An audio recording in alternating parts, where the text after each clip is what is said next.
Hello student, we are providing Centennial online classes as we are working from home. Today I will discuss class 11th chemistry chapter 1, some basic concept of chemistry, and in this video I will discuss here NCERT exercise. Let us start question number 1.30. This is your first question of this video. What will be the mass of one carbon 12 atom in gram? क्या कर रहा है कि आपको पूछ रहा है कि 1 atoms of carbon 12 means isotopes है। ये कार्बन 12 का आइसोटॉप्स है। इस 12 का कोई मीनिंग नहीं है, यहाँ पर सिर्फ आइसोटॉप्स को इंडिकेट कर रहा है। कह रहा है कि 1 एटम्स ऑफ कार्बन 12 का मास आपको फाइंड करना है इन ग्राम में, मतलब ग्राम में रिप्रेजेंट करना है। नाउ यू सी, आप ये जानते हो कि 1 mole of carbon 12 equal to कितना होता है? 12 ग्राम पर मोल। ये इसका जो होता है क्या होता है? मोलर मास होता है। इसका मीनिंग क्या हो गया? इसका मीनिंग ये है कि 1 mole of carbon 12 means 6.022 into 10 to the power 23 atoms of carbon 12 atoms of carbon 12। इतना नंबर ऑफ एटम्स 1 मोल क्या रिप्रेजेंट कर रहा है? 6.022 इंटू इक्वल टू कितना हो गया? 12 ग्राम। इसका मतलब है 12 ग्राम। तो 1 एटम कितना मास होगा? तो 12/6.022 इंटू 10 टू दी पावर 23। और आप इसको सिंपली क्या लिख सकते हो? You can write here 12/6.022 into 10 to the power -23। अब इसको डिवाइड करने के लिए पहले आपको डेसिमल को हटाना पड़ेगा। तो आप 3 मीन्स 10 टू दी पावर 3 आप लगा दो तो ये डेसिमल हट जाएगा, डेसिमल। और फिर इसको यहाँ से हम सॉल्व करेंगे तो you will get answer here 1 point means अब कितना हो गया आपका? 12,000 and this will be the 6,022 into 10 to the power -23। और इसको डिवाइड करने पर you will get here answer 1.99 into 10 to the power -23 gram, क्योंकि हम ग्राम में रिप्रेजेंट कर रहे हैं इसलिए ग्राम। तो यही आंसर होगा इसका। 1 एटम्स ऑफ कार्बन 12 का कितना मास होगा? तो 1.99 into 10 to the power 23 gram. Next question, question number 1.31। How many significant figures should be present in answer of the following calculation? आपको इसमें दिया हुआ है, इससे आपको सिग्निफिकेंट फिगर निकालना है। तो देखो सिंपल रूल क्या है कि यदि मल्टीप्लिकेशन और डिवीजन के लिए, किसके लिए रूल क्या होगा? क्वेश्चन नंबर 1.31 का मैं बता रहा हूँ फर्स्ट पार्ट। यहाँ पर क्या है? ओनली मल्टीप्लिकेशन और डिवीजन है। तो मल्टीप्लिकेशन एंड डिवीजन के लिए रूल क्या होता है कि इसमें आपको लिस्ट सिग्निफिकेंट डेटा को ढूंढना है। लिस्ट सिग्निफिकेंट डेटा कौन सा है इसमें? तो यदि आप इसमें देखोगे सिग्निफिकेंट कितना है, क्योंकि इस जीरो को तो हम कंसिडर नहीं करेंगे। तो 1 2 3 4, this one having the 4 significant figure. यदि आप इसको लेते हो तो ये सारे नॉन जीरो डिजिट्स है तो काउंट हो जाएगा 1 2 3 4 5। इसमें कितना सिग्निफिकेंट फिगर है? 5 है। इसमें सिग्निफिकेंट फिगर कितना है? तो 1 2 3। और इसमें सिग्निफिकेंट फिगर कितना है? 1 2 3 4। तो लिस्ट सिग्निफिकेंट इसमें कौन सा डाटा में है? इसमें। इसका मतलब है कि जो आंसर आएगा आफ्टर कैलकुलेशन, जो आंसर आएगा तो इसका सिग्निफिकेंट फिगर कितना होगा? तो मल्टीप्लिकेशन और डिवीजन का रूल है कि उसमें जितना भी डेटा गिवन हो उस डेटा में से जिसका सिग्निफिकेंट फिगर क्या होगा? लिस्ट सिग्निफिकेंट फिगर होगा। वही क्या होगा आपका? इस पूरे कैलकुलेशन का मीन्स इस पूरा मल्टीप्लिकेशन और डिवीजन का आपका सिग्निफिकेंट फिगर होगा। तो you will get answer here what is the significant figure of this? So 0.112 has least significant value, least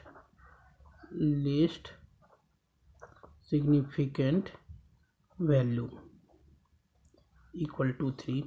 therefore क्या होगा, इसका आंसर हो जाएगा significant figure of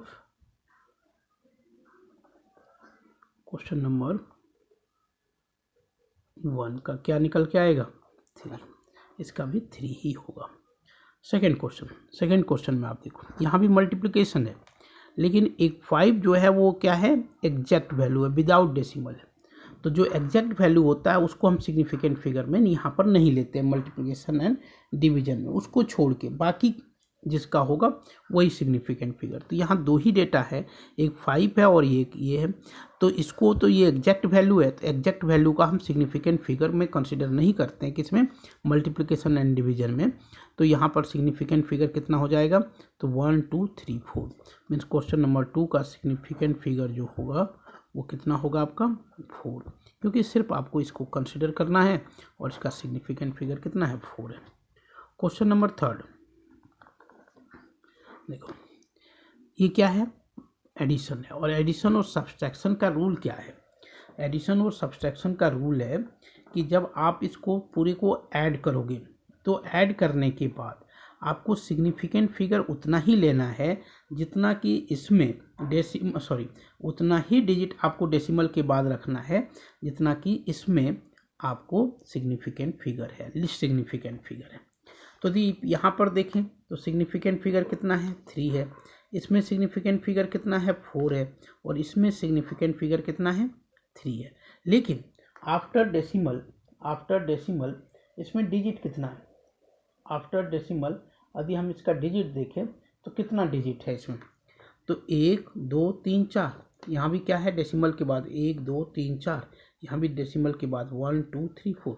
means decimal के बाद जितना डिजिट होता है वही उसका सिग्निफिकेंट फिगर लिया जाता है. List number of decimal place in the term तो कितना आएगा, 4 आएगा. तो इसका भी सिग्निफिकेंट फिगर क्या होगा, 4 ही होगा. आपको क्या करना है, सिंपली ये काउंट करना है कि डेसिमल के बाद कितना डिजिट है. तो यहाँ डेसिमल के बाद यहाँ भी 4 है, यहाँ भी 4 है और यहाँ भी 4 है. ये तो एक है कि सब में 4 है तो हमने 4 ले लिया. यदि एक में 3 होता और एक में 4 होता, दूसरे में भी 4 होता तो हम 3 कंसीडर करते. मतलब डेसिमल के बाद लिस्ट जो आपका होगा डिजिट्स उसी को कंसीडर करना है. यदि यहाँ पर 4 4 4 था तो हमने 4 कंसीडर कर लिया. यदि यहाँ 2 होता, यहाँ 4 होता, यहाँ 4 होता तो हम इसी को 2 को ही कंसीडर करते. मतलब लिस्ट डेटा को ही कंसीडर किया जाता है. Next question number 1.32. In this question, calculate the molar mass of naturally occurring argon.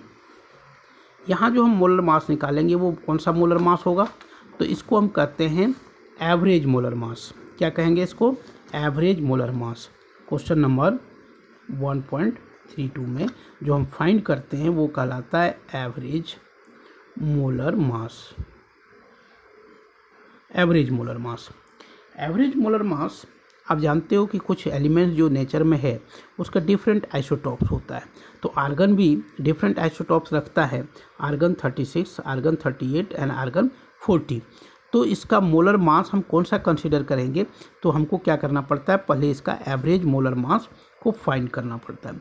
Average molar mass हम कैसे फाइंड करते हैं, यदि ये एबंडेंस परसेंटेज में गिवन होता तो पहले हमको क्या करना पड़ता, सबको 100 से डिवाइड करना पड़ता, तब जाके ये आपका परसेंटेज रिमूव हो जाता.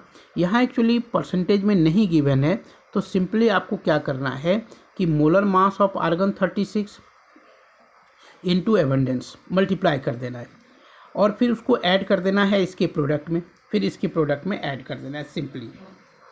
तो एवरेज मोलर मास हो जाएगा आपका, क्या हो जाएगा, molar mass of argon 36 into relative abundance of argon 36. Plus हो जाएगा आपका मोलर मास ऑफ आर्गन